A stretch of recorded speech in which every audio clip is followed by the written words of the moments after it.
Tribune Tower was built in 1925 as the result of an international design competition held by the Tribune in 1922. To celebrate their 75th anniversary, they wanted to build the most beautiful office building in the world. That winning design was picked from 263 entries they received.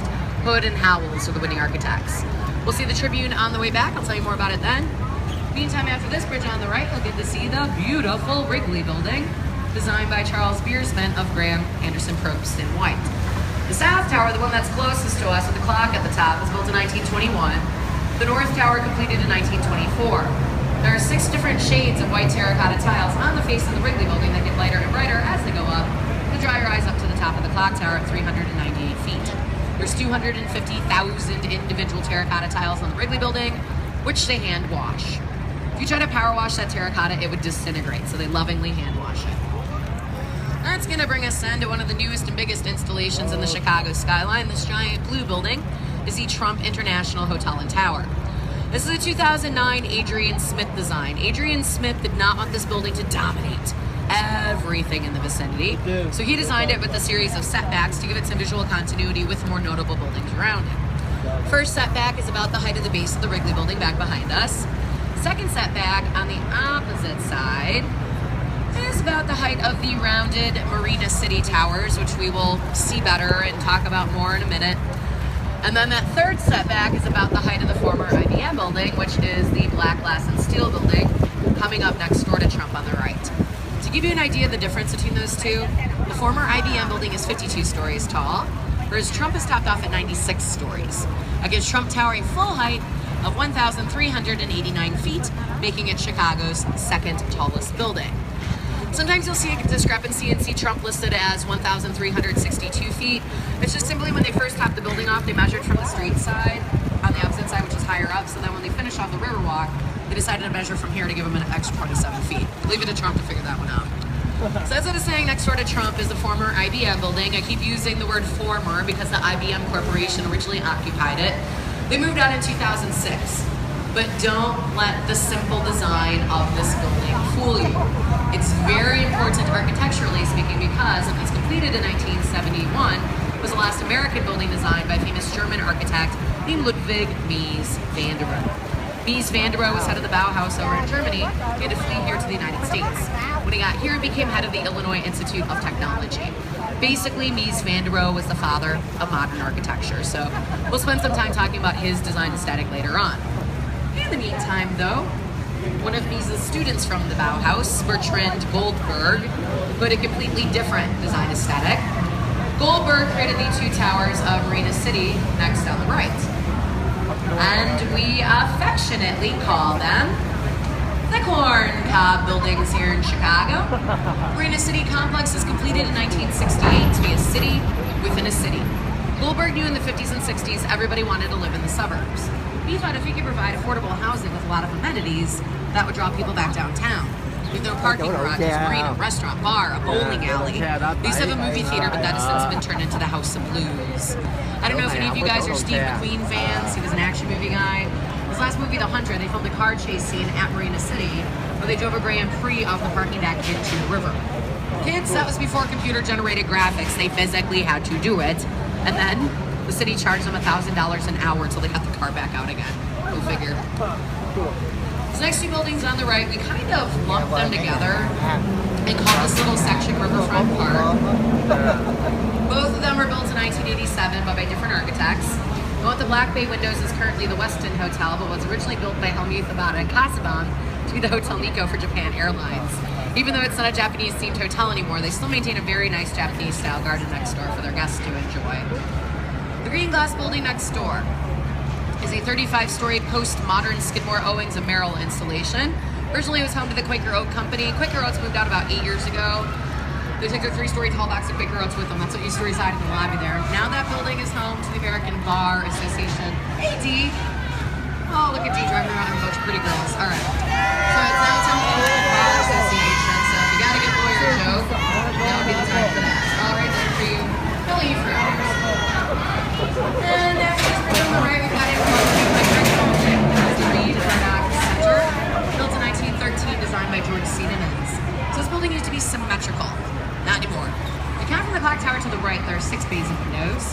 count to the left, there's only 5. A 20-foot section of this building was removed in 1926, simply to make way for the construction of the LaSalle Strait Bridge ahead of us. They say the Reed Murdoch building is haunted. That's because, unfortunately, a huge maritime disaster happened across the river in 1915. The Eastland sank. They'd used that building as a temporary morgue. Morbid but true. I've done work in there before. Lights come on and off at night when they shouldn't. Things move around. It's spooky over there at night.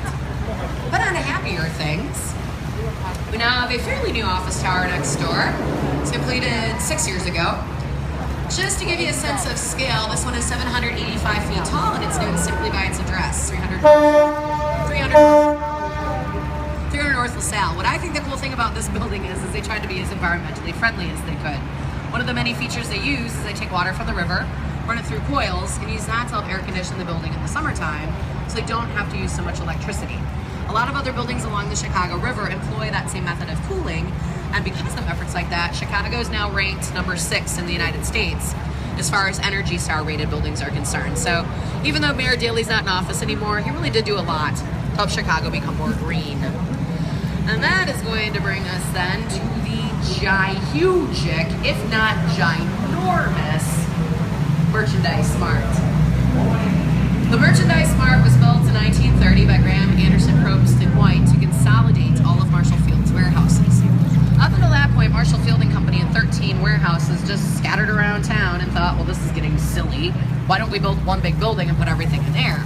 This is the largest building in the world until they built the Pentagon in Washington, D.C. 4.2 million square feet of floor space, sits on just over an acre of land, so big up until 6 years ago that one building had its own zip code, 60654. The giant heads you might have noticed in the front that face inward toward the building, David Letterman once referred to them as giant Pez dispensers. Obviously they're not, but can you imagine the size of the candy?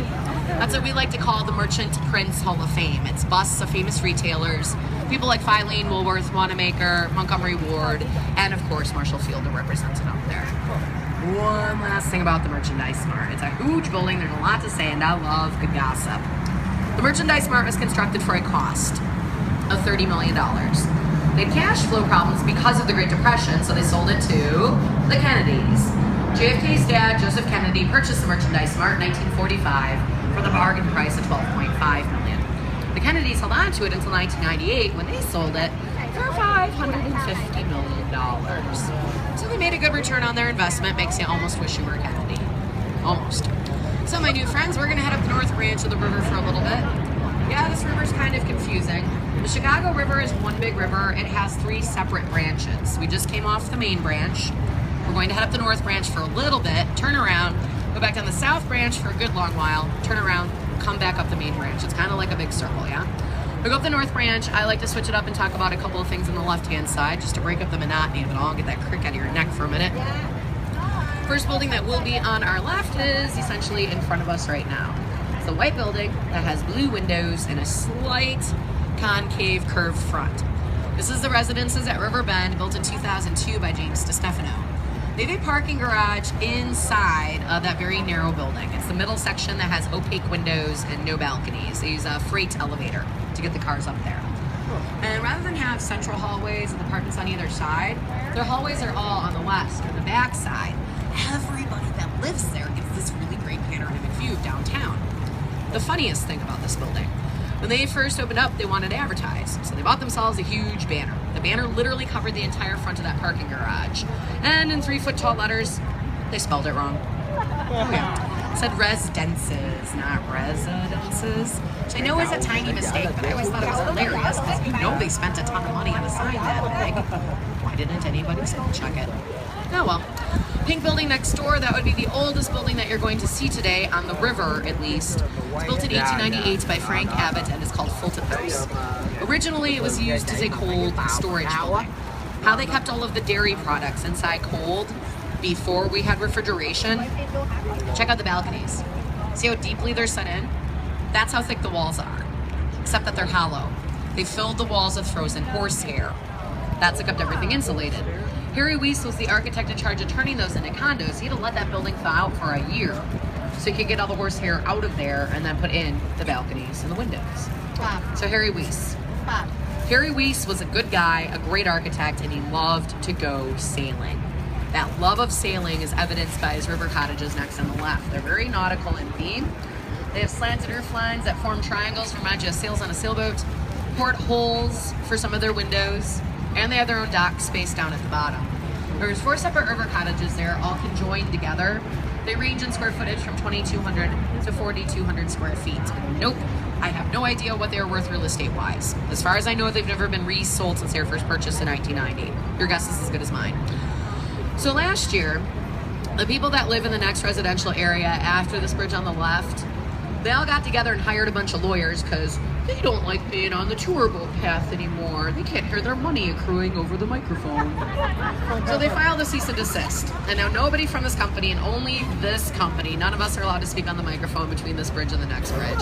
It's not a big deal. We're going to turn around in between them, but we are going to have some forced fascist radio silence for a little bit. So enjoy the weather, take a picture, grab a drink. You're on vacation after all. And I'll be up here if you need me. So thank you so much for your patience. Silent time for me begins right about meow.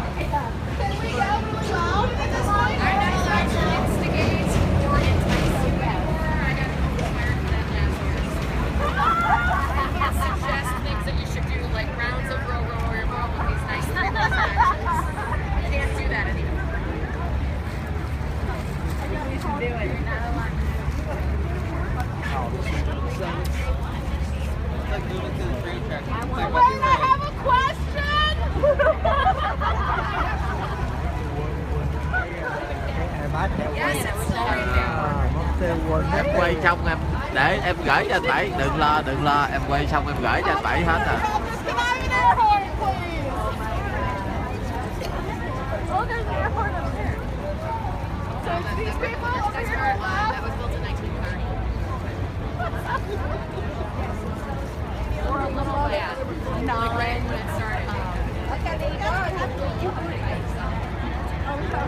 Not shoreline sightseeing, but different vendors sell